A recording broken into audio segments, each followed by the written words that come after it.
저는 곧 결혼을 앞두고 있는 30대 여자입니다. 결혼을 앞둔 시점에 이곳에 찾아와 무슨 사연을 풀어낼지 정말로 궁금하시지 않나요? 제가 들려드릴 이야기는 믿는 도끼에 발등이 찍히고 그 도끼를 뽑아낸 뒤 복수로 치료를 마친 이야기를 해보려고 합니다. 제 이야기 끝까지 아주 스펙터클하고 쉴 틈 없이 신이 나니까 재미나게 들어주시고 저의 결혼까지도 축하해 주시면 정말 감사하겠습니다. 저희 아버지는 항상 가족들에게 신신당부를 하시며 가훈으로 삼고 계신 말이 있었습니다. 바로 남을 도우면서 살아야 한다는 말이었습니다. 남을 도우면 복이 되돌아온다고 아주 굳게 믿고 계신 옛날 사람이었습니다. 무슨 일이 있어도 남을 도와야 한다. 남에게 일어난 일이 곧 내 일이 될 수 있다. 콩 한 쪽도 나눠야 한다. 이걸 입에 달고 살았기에 저와 어머니는 진절머리를 칠 지경이었습니다. 물론 저희 아버지 역시 입으로만 돕는 분은 아니었습니다. 인상이 푸근한 아저씨답게 늘 이쪽 저쪽 분주하게 남들을 도우며 사셨습니다. 우리 아버지께는 뼈아픈 과거가 있는데 그것은 바로 고아원 문 앞에 갓난아기일 때 버려져 평생 부모가 누군지 모르는 상태로 살았다는 것이었습니다. 물론 아주 어린 갓난아기였기에 금방 입양처를 찾게 되어 좋은 가정에서 남부럽지 않게 사랑을 받으면서 자랐다고 하셨습니다. 우리 아버지께서는 그런 가정을 만나게 된 것 역시 큰 복이라며 이렇게 나눔을 받았으니 본인도 나누어야 한다고 생각하셨던 것 같습니다. 하지만 그 행복이 오래 가진 않았다고 했습니다. 아버지께서 결혼을 하자마자 양부모님께서 일찍 사고로 세상을 떠나셨다고 했습니다. 그 뒤에 제가 태어나는 바람에 저는 친조부모님을 단 한 번도 뵙지 못했습니다. 늘 아버지의 지갑 속에 빛바랜 사진으로만 인사를 드릴 수 있었습니다. 아버지께서는 양 부모님께서 주신 사랑에 늘 감사하며 살았습니다. 양부모님께서는 집안 대대로 물려 내려온다는 선산을 아버지께 상속을 해주셨는데 아버지는 그 선산에 조부모님의 묘자리를 만들어 모시고 있었습니다. 처음에는 서울에서 바쁘게 살다가 제가 태어나고 얼마 지나지 않아서 선산이 있는 고즈넉한 동네로 이사를 오게 되었습니다. 그러니 저에게는 이 조용한 동네가 제 삶의 터전이자 제 전부나 마찬가지였습니다. 저희 아버지께서는 항상 주무시기 직전에 기도를 하시는데 또 양부모님을, 그러니까 저에게는 조부모님을 천국에서 만났으면 좋겠다는 이야기를 하십니다. 남의 핏줄이라고 분명 미울 때도 있었을 텐데 항상 사랑으로 포옹해 주시고 감싸 주심을 감사한다는 이야기도 함께 하십니다. 우리 아버지께서 얼마나 귀한 양부모님을 만나게 된 건지 저로서는 솔직히 가늠이 잘 안 가더라고요. 저도 가끔은 친핏줄인 부모님이랑 치고받고 싸우고 원망할 때가 많았으니까요. 보통 입양 가정에서는 부모가 돌아가시고 난 뒤 벌초를 끊임없이 하고 매일같이 기도를 드리긴 쉽지 않은 일이잖아요. 아버지께는 그 보답을 남에게 베푸는 것으로 하셨고 고아원으로 봉사도 자주 가셨습니다. 아버지와 어머니께서 처음 만나게 된 곳도 고아원이었거든요. 두 분 모두 봉사를 하시다가 알게 된 인연으로 결혼까지 하신 것이었습니다. 그래서 여전히 후원도 많이 하시고 봉사도 다니시고요. 저도 원하진 않았지만 반강제적으로 끌려가 고아원에서 봉사를 하고 있었습니다. 덕분에 학교에서 말하는 봉사 점수를 다 채우고도 넘쳐서 우리 학교 봉사왕상을 받기도 했습니다. 저희 집은 지방 소도시에 위치하고 있었는데 선산이 코앞에 있다 보니까 확실히 시내 느낌이라기보다는 오순도순 마을 사람들이 모여 사는 시골 마을 같았습니다. 외지인이 들어오는 경우는 거의 없었고 아버지께서 양부모님을 가까이서 모시고 싶다는 바람을 가지고 내려오게 된 곳이었습니다. 여기가 얼마나 시골 느낌이 많이 나는 곳이냐면요. 마을에 이장님이 계신다 이 말입니다. 마을 곳곳에 스피커가 달려 있어서 마을 회관에서 이장님이 방송을 하시면 온 마을 전체에 울려 퍼졌습니다. 방송 내용도 아주 사소한 것들이었습니다. 뭐 예를 들면 4-3번지에 사시는 이금숙 할머니 댁에서 송아지를 낳았습니다. 같은 거요. 전원일기에서만 본 것 같은 일들이 여기서는 일상생활이나 다름없었습니다. 제가 타지에 사는 친구들에게 이 이야기를 하면 아주 배꼽을 잡고 웃더라고요. 진짜 그런 방송을 아직도 하냐면서요. 아직도 동네 땅값이 오르지 않아서 그런 건지 밭일을 하시는 분들이 대부분인 동네였습니다. 철이 되면 서로 품앗이를 해주며 노동력을 아끼고 서로 돕고 돕는 그런 마을이었습니다. 우리원 같은 큰 건물은 기대도 할 수 없는 것이었고 동네의 할머니들을 위한 작은 보건소 하나가 운영 중이었습니다. 마트 그런 것도 꼭 큰 시내로 차를 타고 30분 정도 나가야만 있었고요. 동네에 아주 작은 슈퍼 하나는 있었습니다. 아, 그리고 고아원도 하나 있습니다. 동네 성당에서 관리를 하고 있는 고아원이었는데 대부분 수녀님들께서 오갈 곳 없는 아이들을 돌보고 계셨어요. 어울리지 않게 동네에 성당이 하나 있어 동네 사람들의 종교는 대부분 천주교였고 그 성당에 가서 미사를 드렸습니다. 그래서 아버지께서는 가까이에 있는 이웃부터 돌보자는 마음으로 동네 성당에서 운영하는 고아원에 봉사를 나가셨습니다. 물론 돈이 생기는 대로 후원도 아낌없이 하셨습니다. 고아원 아이들을 위한 이불도 기부를 하시고 옷도 기부를 하시고 간식도 기부를 하셨습니다. 마트에 다녀오는 날이면 차 한가득 과자와 빵을 싣고 오셔서 고아원 아이들 하나하나에게 눈을 맞추며 나누어 주셨습니다. 저희 아버지께서 물려받은 땅이 선산을 제외하고 평야도 있었기에 그 땅은 농사를 짓는 분에게 세를 주시고 돈을 받으셨습니다.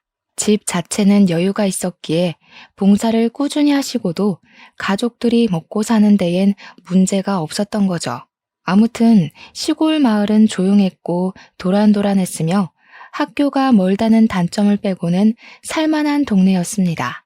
물론 배달 음식점이 있어서 밥을 배달시켜 먹을 수 있었던 것은 아니었지만 공기 좋고 물 좋아서 여름이면 산에 놀러 가고 겨울이면 강에서 썰매를 탔습니다.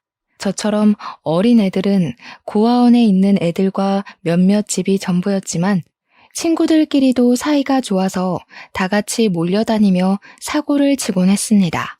고아원에 산다고 해서 깔보거나 무시하는 친구들이 없었다는 이야기죠. 고아원 이야기를 조금 더 하자면 어린 아이들은 입양이 꽤 잘 되는 편이었습니다. 하지만 나이가 조금 찬 상태로 들어온 아이들, 그러니까 초등학교 2, 3학년만 되어도 입양 가기가 참 어려웠습니다.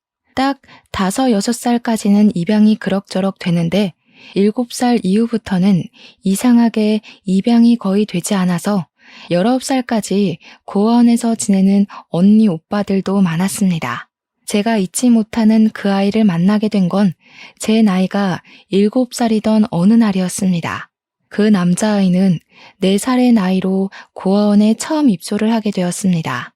사정이 꽤나 딱한 아이였는데 부모가 먹고 살 길이 막막해서 고아원에 버리는 다른 아이들과는 달리 부모가 교통사고로 한날 한시에 죽어버려 오게 된 것이었습니다.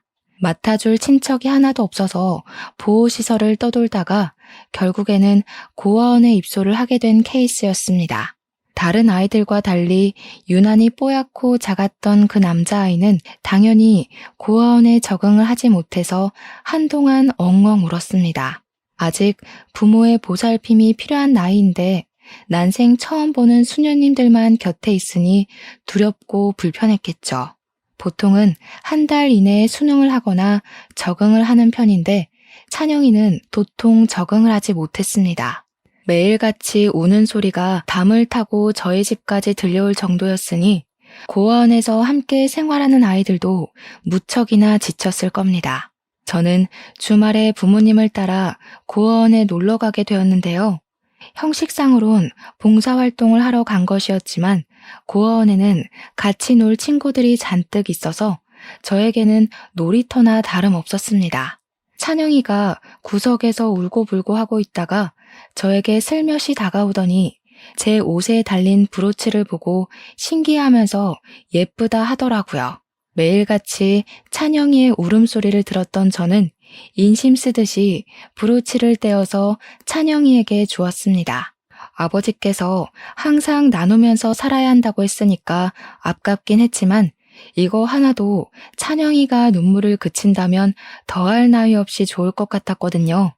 아깝지 않은 척, 아무렇지 않은 척, 찬영이 손에 브로치를 쥐어주었고 그게 무슨 방아쇠가 된 건지 찬영이는 저만 보면 졸졸 쫓아다니기 시작했습니다. 처음에는 엄마 아빠 하면서 울던 찬영이가 제가 집에 가려고 하자 누나 누나 하면서 울더라고요. 저랑 있을 때는 방싯방싯 잘도 웃던 아이가 제가 집에 간다고 우니 마음이 좀 이상하대요. 수녀님들께서는 찬영이가 뽀얗고 예쁘게 생긴 남자아이였고 나이가 4살밖에 되지 않았으니 입양하겠다는 입양처가 틀림없이 나올 것이라고 했습니다. 하지만 찬영이는 5살, 6살, 7살이 되도록 입양을 가지 못했습니다. 어릴 때는 낯선 사람만 보면 엉엉 울어대서 입양을 가지 못했고요. 조금 더 큰 뒤에는 이상하게 입양을 하러 오신 분들이 찬영이를 보고 마음이 동하지 않는 건지 입양을 기피하시더군요. 그럴 때마다 찬영이는 기대감에 부풀었다가 금방 실망을 하게 되었고 저는 그런 찬영이를 달래주었습니다. 졸지에 주말마다 고아원에 가서 찬영이를 챙기고 봉사활동을 하게 되었습니다. 찬영이가 제 옆에서 떨어지지 않았기 때문에 찬영이를 붙잡고 책을 읽어주기도 하고 같이 공놀이를 하기도 하고 했습니다. 저보다 3살이 어린 아이였지만 애가 똑똑한 건지 저한테 잘 맞춰주더라고요. 제가 학교를 다니면서 숙제를 하게 되었는데 찬영이가 제 옆에 딱 달라붙어서 같이 곁눈질로 공부를 시작했습니다. 저랑 같이 한글 공부도 하고 숫자 공부를 하기도 했고 그림을 그리기도 하면서 놀았습니다. 찬영이가 저만 너무 따라다니니까 저도 불만이 생기는 날도 있었죠. 다른 친구들이랑 놀고 싶은 날도 있는데 찬영이가 제 손을 꼭 잡고 자기랑만 놀자고 떼를 썼거든요. 달래도 보고 화도 내봤지만 엉엉 울면서도 제 옷자락을 놓치지 않았기에 저는 어쩔 수 없이 찬영이랑 놀아야 했습니다. 결국에 저희 부모님께서는 찬영이를 저희 집 막내로 입양을 하자는 생각까지 하셨습니다. 저랑 워낙 잘 지내고 있었고 애착 관계가 형성되었다고 느끼셨던 것 같습니다. 하지만 찬영이와 제가 1살, 2살 나이를 더 먹을수록 성향이 점점 달라지면서 서로 놀고 싶은 종목이 달라지기 시작했습니다. 저는 인형놀이나 그림 그리기가 좋은데 찬영이는 공놀이나 철봉에 매달려서 놀고 싶어 했거든요. 저는 지저분한 게 싫어서 흙에서는 놀고 싶지 않았는데 찬영이는 저에게 흙에서 두꺼비집을 만들며 놀자고 했습니다. 성향이 점점 안 맞기 시작하니까 제가 고아원에 가는 것 자체를 싫어하게 되고 찬영이를 피하게 되었습니다. 그 모습을 보고 저희 부모님께서는 찬영이를 입양해야겠다는 생각을 접으셨습니다. 아무리 불쌍한 아이를 돕는 일이라 해도 저랑 잘 지내야 한가족으로 지낼 수 있을 거 아닙니까? 친한 동생과 친동생이 된다는 것은 매우 다른 일이었으니까요. 찬영이를 끝끝내 눈에 발표하셨지만 제가 딱 잘라서 찬영이랑 같이 살기 싫다고 하는 바람에 입양을 포기하셨습니다. 제 나이가 13살이 되고 찬영이가 10살이 되었을 때 고아원에서도 이제는 입양을 가기가 어려울 것 같다는 말을 했습니다. 저는 사춘기가 오고 있었고 14살이 되자마자 생리를 시작하면서 2차 성장이 찾아왔습니다. 부모님께서 저에게 고아원에 봉사를 하러 가자고 하셔도 저는 공부나 하고 있겠다며 거절했습니다. 하루는 찬영이가 부모님께 슬며시 제가 보고 싶다고 같이 놀고 싶다고 말을 전한 모양인데 저는 딱 잘라서 가지 않겠다고 했습니다. 사춘기였으니까 초등학생이라고 해도 남자아이가 들러붙는 게 조금 징그럽기도 하고 저도 소녀 감수성에 푹 빠져 있었거든요. 부모님께서 저에게 간곡하게 부탁을 하셨습니다. 찬영이가 저에게 전해주고 싶은 게 있다고 했다면서 한 번만 가보자고 하시더라고요. 저는 걔가 줘봐야 뭘 주겠냐고 귀찮다고 했지만 결국은 부모님의 손에 이끌려 끌려갔습니다. 그런데 저를 보자마자 한달음에 달려온 찬영이가 저에게 편지를 주면서 누나, 내 마음이야 하는 겁니다. 주변 고아원 친구들이 놀리고 싶어서 난리가 난 것이 보였고 저는 너무 부끄러웠습니다. 그래서 이런 거 필요 없다고, 누나 이제 중학생이라 바쁘다고, 초등학생인 너랑 놀아줄 시간 없다고 모질게 대했습니다. 자꾸 불러내지 말고 너도 네 또래 애들이랑 놀아. 내가 초등학생이랑 놀고 있다고 소문이라도 나면 어떻게 할 거야? 하면서 말이죠. 찬영이는 눈물을 그렁그렁 하면서 저에게 누나, 내 편지 하는데 저는 그걸 뿌리쳤습니다. 편지를 받으면 분명 친구들이 고아원 동생한테 러브레터를 받았다고 놀릴 게 뻔했죠. 편지는 받은 걸로 칠 테니까 네가 알아서 정리해라고 차갑게 대꾸하고는 우는 찬영이는 두고 집으로 돌아왔습니다. 집에 돌아와서 공부를 하고 있는데 부모님께서 잔뜩 화가 나셔서 집으로 돌아오셨습니다. 제 방문을 벌컥 열고는 찬영이한테 그렇게 모질게 해야 했냐고, 애를 꼭 울려야 속이 시원하냐면서 저에게 소리를 치시더라고요. 아버지의 화난 모습을 처음 봐서 솔직히 조금 쫄렸습니다. 어머니께서는 저에게 찬영이 다음 주에 미국으로 입양 간다더라 하시며 못된 계집애라고 하셨습니다. 저는 찬영이를 왜 이렇게까지 챙기는지 이해가 가지 않았습니다. 찬영이가 미국으로 입양을 가는데 뭐 어쩌라고요? 입양을 가든 말든 무슨 상관이냐고 했습니다. 그러니 아버지께서 찬영이랑 잘 어울려 놀더니 갑자기 왜 이러냐고 하시더군요. 그때는 그때고 지금은 지금 아니겠냐고 차갑게 대꾸를 하고 공부하겠다고 했죠. 그 뒤로 제가 고아원에 단 한 번도 찾아간 적이 없으니 찬영이를 보진 못했고요. 잘 가라는 인사를 못한 게 조금 마음에 걸리긴 했지만 찬영이는 11살이라는 나이에 미국으로 입양을 가게 되었습니다. 별 생각 없이 부모님과 저녁 식사를 하는데 부모님께서 찬영이가 미국에 도착을 했을 텐데 하면서 걱정을 하시더군요. 11살 나이면 꽤 늦었음에도 불구하고 용케도 입양을 갔다고 슬쩍 대꾸를 하니까 어머니께서 그러시더라고요. 찬영이가 엄청난 천재라고 말입니다. 그 울보가 천재라고? 하고 물어보니 무려 IQ 테스트에서 152라는 높은 숫자를 받았다는 게 아니겠습니까? 그러니 제가 한글 공부를 시작할 때 3살이나 어린 나이임에도 불구하고 같이 공부를 시작해서 한글을 다 뗀 거 아니겠냐고 하셨습니다. 거기다가 암산 천재라는 수식어가 붙을 만큼 머리 회전이 엄청나게 빨랐대요. 제가 찬영이 귀찮다고 서서히 멀어질 때부터 찬영이는 악착같이 공부에 매달렸다고 했습니다. 어머니께서는 저에게 공부하느라 못 온다고 그랬다면서 같이 공부해보겠다고 하루 종일 책만 팠다더라 하시는 겁니다. 그 모습을 보고 수녀님 한 분이 IQ 테스트를 해보자고 권유를 했고 무려 152라는 수치를 얻게 된 것이었습니다. 그 싹을 알아본 미국의 엄청난 재력가 부부가 찬영이를 키우고 싶다고 입양을 했다는 겁니다.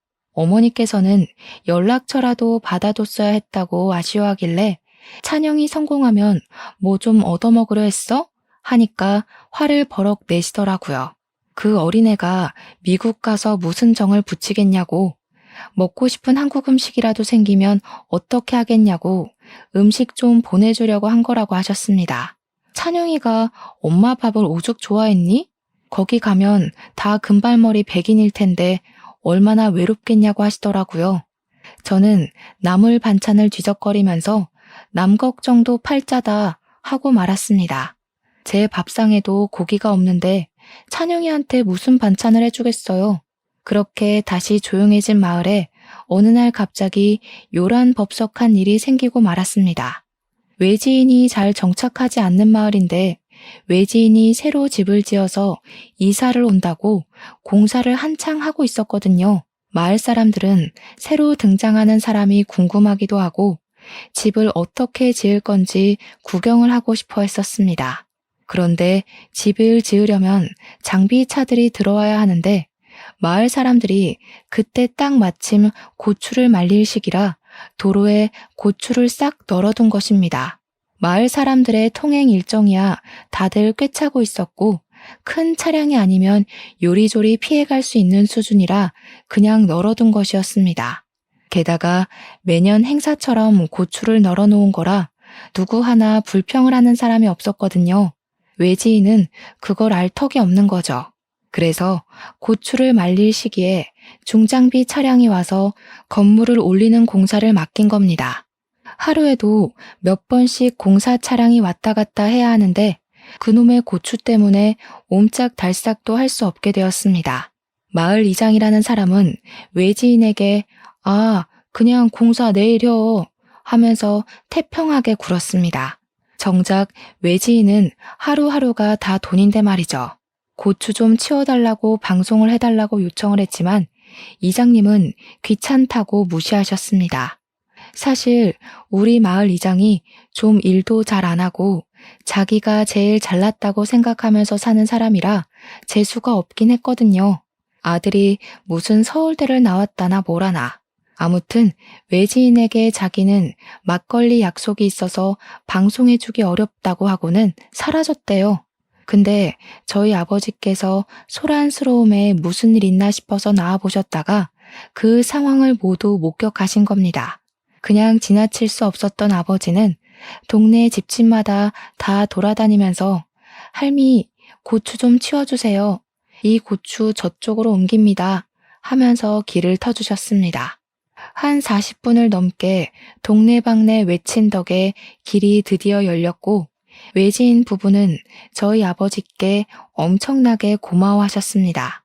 오지랖이 넓은 아버지는 동네 사람들끼리 당연히 돕고 돕는 거라면서 저기 뒤터에 지어질 집 구경이나 나중에 시켜달라고 했습니다.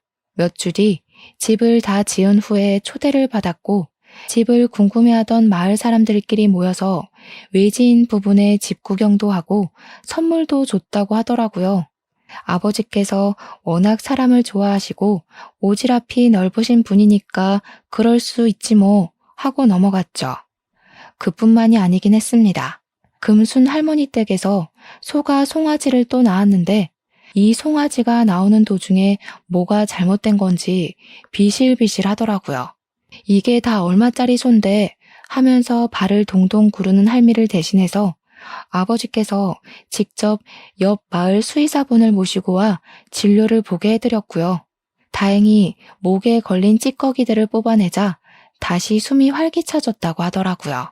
옆집 철이네 집에 있던 차광막이 무너지자 아버지께서 대신 가서 수리를 해주시기도 했죠. 그거 은근히 돈 많이 드는 작업이라 찢어지거나 무너지면 없는 채로 사는 집들도 꽤 있었습니다. 그 옛날 영화 중에 홍반장이라는 영화 있었잖아요. 딱 그랬습니다. 저희 아버지 성씨가 하필이면 또 홍씨여서 동네 사람들 전부 다 홍반장 홍반장 하며 부르셨습니다. 우리 아버지가 없으면 동네 살림이 돌아가지 않는다고 할 정도로 이리 뛰고 저리 뛰고 봉사를 하셨습니다. 그 꼴을 가장 눈꼴 시리게 봤던 사람이 누구일지 짐작이 가시나요? 바로 마을 이장님이었습니다. 이장님이 해야 할 일을 하지 않아서 아버지께서 대신한 것뿐인데 마을 사람들에게는 마을 이장 자리 차지하고 싶어서 저렇게 가식을 뿌리고 다닌다고 험담을 하신 거죠. 저희 아버지는 순전히 호의로 하신 일이었으나 이걸 감투 쓰고 싶어서 환장한 사람으로 만드는데 기가 막혔습니다. 동네 사람들도 반반씩 파가 갈리기 시작했습니다. 마을 이장이 벌써 몇 년 동안을 마을을 위해 일한 줄 아냐? 당연히 이장이 최고다 하는 이장파. 이장이 하는 게 뭐가 있냐? 하물며 길거리에 있는 쓰레기조차 홍반장이 줍는다 하는 홍반장파. 제일 피가 터졌던 건 마을 이장 선거를 할 때였습니다. 우리 아버지께선 당연히 이장 선거에 나가지 않겠다고 선언을 하셨는데 마을 사람들 중에 반인 홍반장파에서 제발 나가달라고 애걸복걸 하신 거죠. 저녁마다 집에 찾아오셔서는 지금 이장은 너무 하는 게 없다. 홍반장이 나와야지 마을이 좋아진다고 설득을 하셨습니다. 동네 쓰레기 줍고 다닌 이후로 길에 쓰레기 버리는 사람도 없어지지 않았냐? 홍반장만 믿는다 하시면서요. 결국 고민 끝에 등살에 못 이긴 아버지께서 이장 선거에 출마를 하셨고 웃기게도 정말 압도적인 지지를 받아서 저희 아버지께서 이장이 되셨습니다. 이장파 사람들도 앞에서는 이장이 최고다, 의리가 있지 하시면서 뒤로는 저희 아버지를 찍은 것 같더라고요. 아니면 이렇게 압도적인 표 차이로 저희 아버지께서 이장이 될 리가 없었습니다. 그때 제 나이 16살 때 일이었습니다. 아버지께서는 마을 이장이 된 뒤로부터 정말 바쁘게 지내기 시작하셨습니다. 마을 회비부터 관리비를 원래 지정된 은행에다가 납부를 하고 있었거든요. 그런데 알고 보니 이게 전 이장이랑 동네 은행장이랑 모종의 커넥션이 있었던 것이었습니다. 전 이장이 이곳저곳에서 돈을 받아 챙기고 자신의 이득을 우선으로 하며 마을 사람들을 속이고 있었던 것이었습니다. 그걸 알게 된 아버지께서 장부를 낱낱이 공개를 하셨고 전 이장은 마을에서 정말 많은 사람들에게 손가락질을 받게 되었습니다. 오죽 열이 받았으면 술을 먹고 저희 집에 찾아와 깽판을 치는 바람에 경찰을 부르기도 했었습니다. 아무튼 그 이후로 아버지께서는 깨끗하게 매월 1일마다 동네 사람들을 불러다 놓고 회의를 열었습니다. 마을 회비의 사용처를 모조리 공개하고 장부를 따로 관리할 마을 주민 2분을 정하여 운영을 하였습니다. 그리고 마을 회비에서 남는 돈으로 고아원을 후원하자는 의견을 내셨고 마을 사람들의 경조사에도 보태자고 하셨습니다. 마을이 협소하다 보니 자연스럽게 경조사가 생기면 마을 사람들 모두 십시일반하여 돈을 걷었었거든요. 그 비용을 따로 쓰지 말고 마을 회비에서 사용하자는 의견이었고 모두들 좋아하셨습니다. 마을 수리와 고아원 건물을 수리하는 데에도 비용을 사용하셨습니다. 아버지께서 이장이 된 이후로는 마을이 정말 보기 좋게 깨끗해졌고 사람들끼리의 사이도 훨씬 좋아졌습니다. 아버지께서 2년 동안 마을 이장 일을 하시게 되시면서 전 이장은 마을 사람들에게서 왕따가 되어 외톨이처럼 지내고 있었습니다. 그리고 입양을 간 찬영이는 가끔 국제 우편으로 편지를 보내곤 했는데 어머니께서는 그 편지의 내용을 저에게 보여주지 않으셨습니다. 저는 제 이야기가 없어서 그런가 보다 하고 넘어가긴 했지만 살짝 서운한 마음도 들더라고요. 그래도 제 엿보인데 어쩌겠습니까? 제가 매몰차게 보내긴 했으니까요. 아무튼 시간이 흘러서 아버지께서 이장 일을 맡아서 한 지 3년 차가 지났을 무렵 마을에 아주 큰 사건이 터지게 되었습니다. 전 이장이 마을 사람들을 상대로 해서는 안 될 아주 큰 사기를 치게 된 것이었습니다. 까막눈인 마을 어르신들부터 젊은 사람들까지 현혹을 시켜 서류를 조작하여 사기를 친 것이었습니다. 땅을 팔면 큰 돈을 벌 수 있다고 여기가 재개발이 될 것이라고 사람들을 오랜 시간 꼬여낸 것이었습니다. 재개발이 되려면 마을 사람들의 동의가 있어야 하고 땅의 사용처가 정확해야 하며 일단 위임을 해서 하나로 모아야 된다는 말도 안 되는 거짓말을 한 것이었습니다. 그렇게 전 이장의 말에 속아 사람들 대부분이 위임장이라는 서류에 사인을 했고 전 이장은 가짜 서류를 이용해서 땅을 갈취해버린 것이었습니다. 평생을 소유하고 있었던 땅을 하루아침에 모두 전 이장에게 빼앗기게 된 것이었습니다. 정말 악질 중의 악질인 건 글자를 잘 모르는 할머니들의 집터까지 큰돈으로 불려주겠다면서 가져간 것이었죠.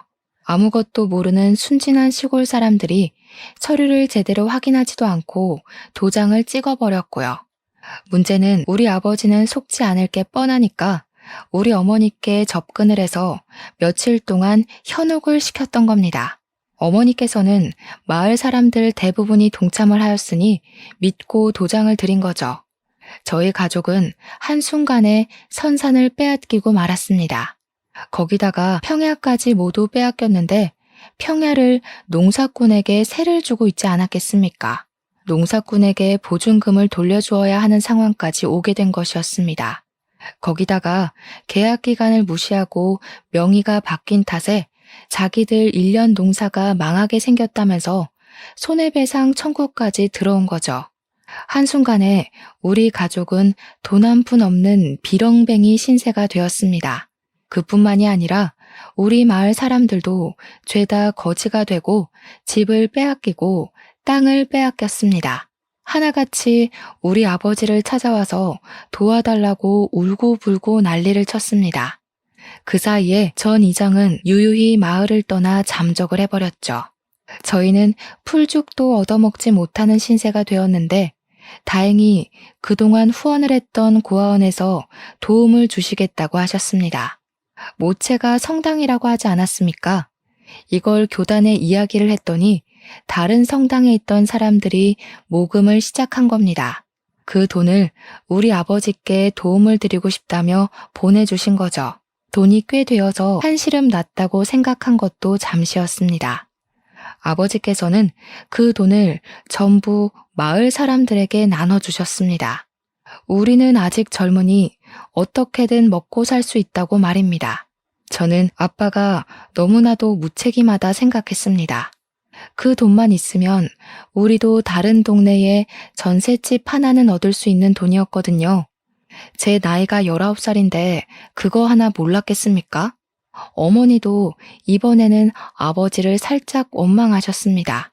하지만 아버지는 고아원에서 봉사를 한 게 우리 가족만 있는 것도 아니고 마을 사람들이 도움을 요청하는데 어떻게 모른 척 할 수 있냐고 설득하셨습니다. 어머니는 그런 아버지를 이해한다고 했지만 저는 이해하지 못했습니다. 한순간에 망해버려서 여간 달빵을 얻어 살아야 하는 것도 불편했고 저는 수능을 완전히 망쳐버렸습니다. 그 덕에 대학 입시는 실패를 했고 바로 일자리를 찾아 나섰습니다. 다행히 시내의 대부 업체에서 일할 직원을 구한다는 말에 냉큼 지원을 했습니다.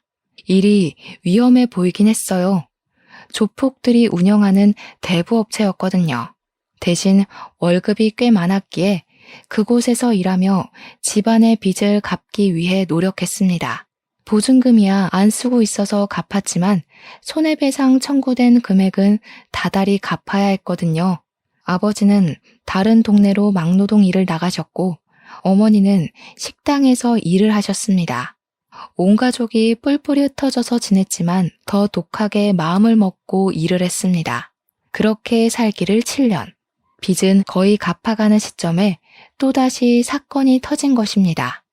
우리 가족은 겨우 다 같이 살 수 있는 작은 빌라 월세를 얻어 살고 있었는데 집으로 소송장이 날라온 것이었습니다.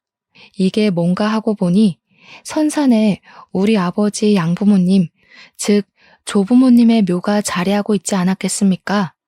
근데 그 선산을 이장이 훔쳐간 거나 다름없이 날름 가져갔고요. 그 선산에 있는 묘를 이장하라는 소송장이었습니다. 자기네 땅에서 7년이나 공짜로 새들어 살았으니 땅 사용료도 지불하라는 억지 소송장이었습니다. 그걸 받고는 우리 아버지께서는 억장이 무너지셨는지 정말 엉엉 소리를 내며 우셨습니다. 며칠 뒤에는 내용 증명까지 날아오더라고요. 결론은 하루빨리 이장을 하라는 소리였습니다. 그 땅을 갈취당한 것이나 마찬가지인데 너무 뻔뻔한 거 아니냐고. 마을 이장 도망간 건 알고 있는데 어디로 간 거냐고 씩씩거렸죠. 제가 열이 잔뜩 받은 채로 출근을 하니 사장님께서 미스 송 무슨 일 있나? 하시더라고요. 저는 모든 사실을 있는 그대로 설명했습니다. 전 이장이 땅을 훔친 것부터 조부모님의 묘를 이장하라고 한 내용 증명까지요. 그랬더니 사장님께서 그놈들 정신 나간 놈들 아니냐면서 당장 수소문을 해보라고 부하 직원들에게 명령을 내리셨습니다.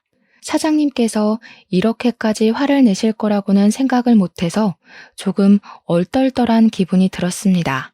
제가 일하고 있는 대부업체 사장님께서 조폭이라고 했었잖아요. 조폭들이 또 의리는 넘치지 않겠습니까? 제가 당한 게 화가 났는지 정말 며칠 만에 숨어서 지내던 전 이장을 찾아온 것입니다. 똘마니들을 죄다 데리고 찾아가서 협박을 하신 거죠. 사장님께서 직접이요. 어디 양아치도 안 하는 짓을 하고 있냐며 남의 땅을 갈취해놓고 땅 사용료를 내라질 않나, 묘 이장을 하라질 않나, 전 이장한테 너는 애미애비도 없냐면서 정말 살벌하게 조져놨다고 말을 전해주셨습니다. 배때기에 확 선 긋기 전에 당장 서류 돌려놔라, 내 눈앞에서 돌려놔라 하셨답니다. 윽박을 질러대니 전 이장도 벌벌 떨면서 새로 만들어진 서류에 도장을 다시 찍었다고 하더라고요. 덕분에 저희 가족은 7년간 끙끙 앓으며 빚을 갚느라 고생했던 그 땅을 다시 되찾게 되었습니다. 정말 허무하죠. 이렇게 쉽게 되찾을 수 있는 땅이었는데 우리 가족은 왜 7년이나 흩어져 살면서 그 고생을 해야 했는지 싶었습니다. 하지만 여기서 일이 끝난다면 무척이나 서운하지 않겠습니까? 전 이장이 조폭이 자기를 협박하는 바람에 땅을 빼앗겼다면서 경찰에 신고를 떡하니 넣은 거죠.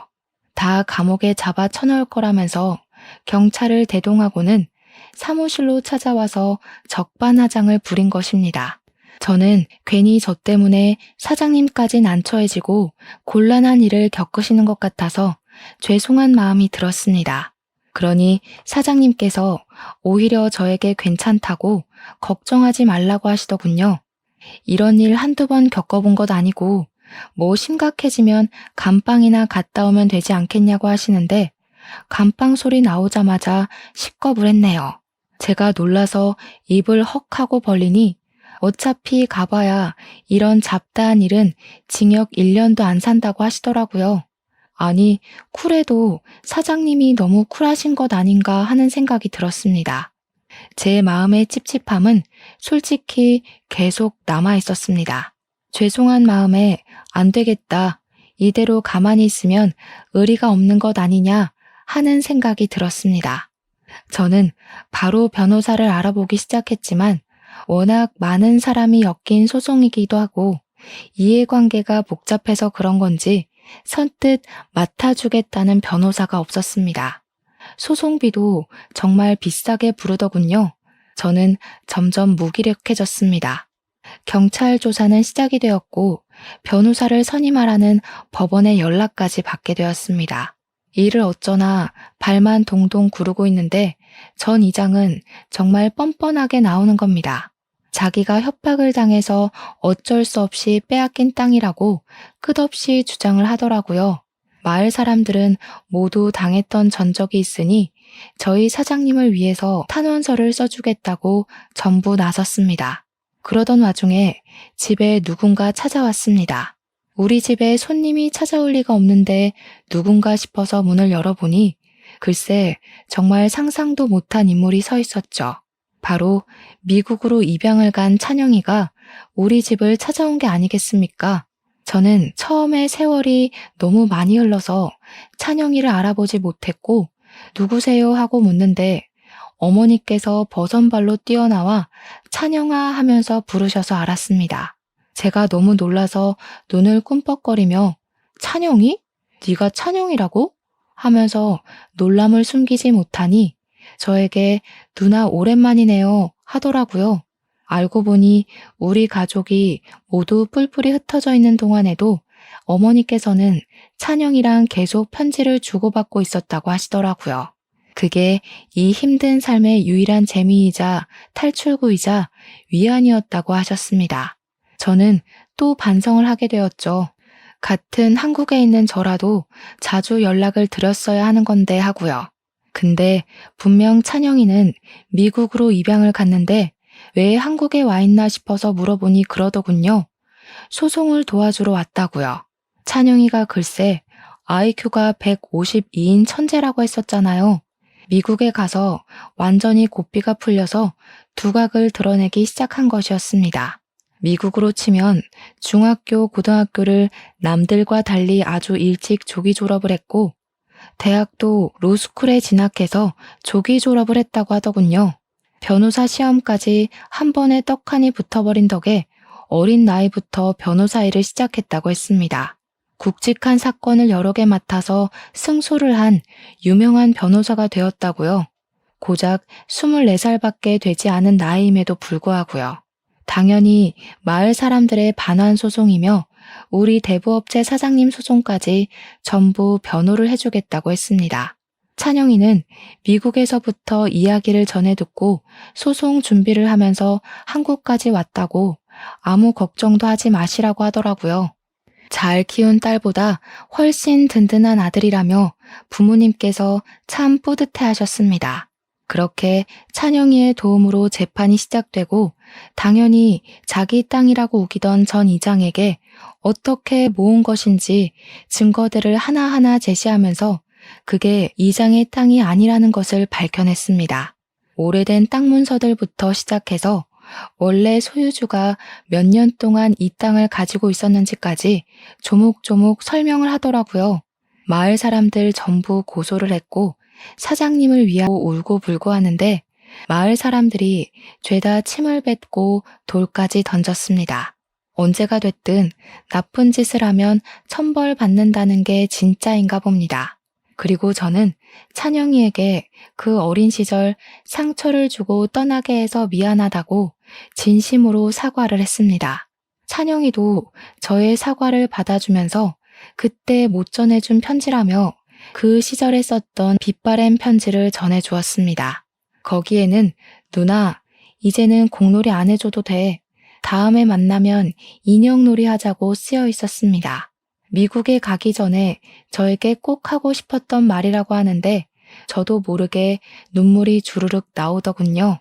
그날 이후로 찬영이와는 오해가 완전히 풀렸고 다시 사이가 좋아지게 되었습니다.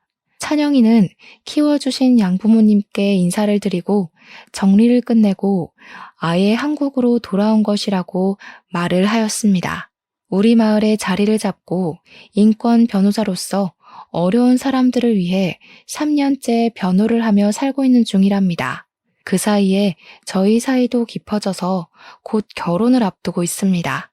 처음에 결혼을 하겠다고 하니 부모님께서 찬영이의 손을 잡고 정말 우리 딸이랑 결혼해도 되겠냐고 물어보시더라고요.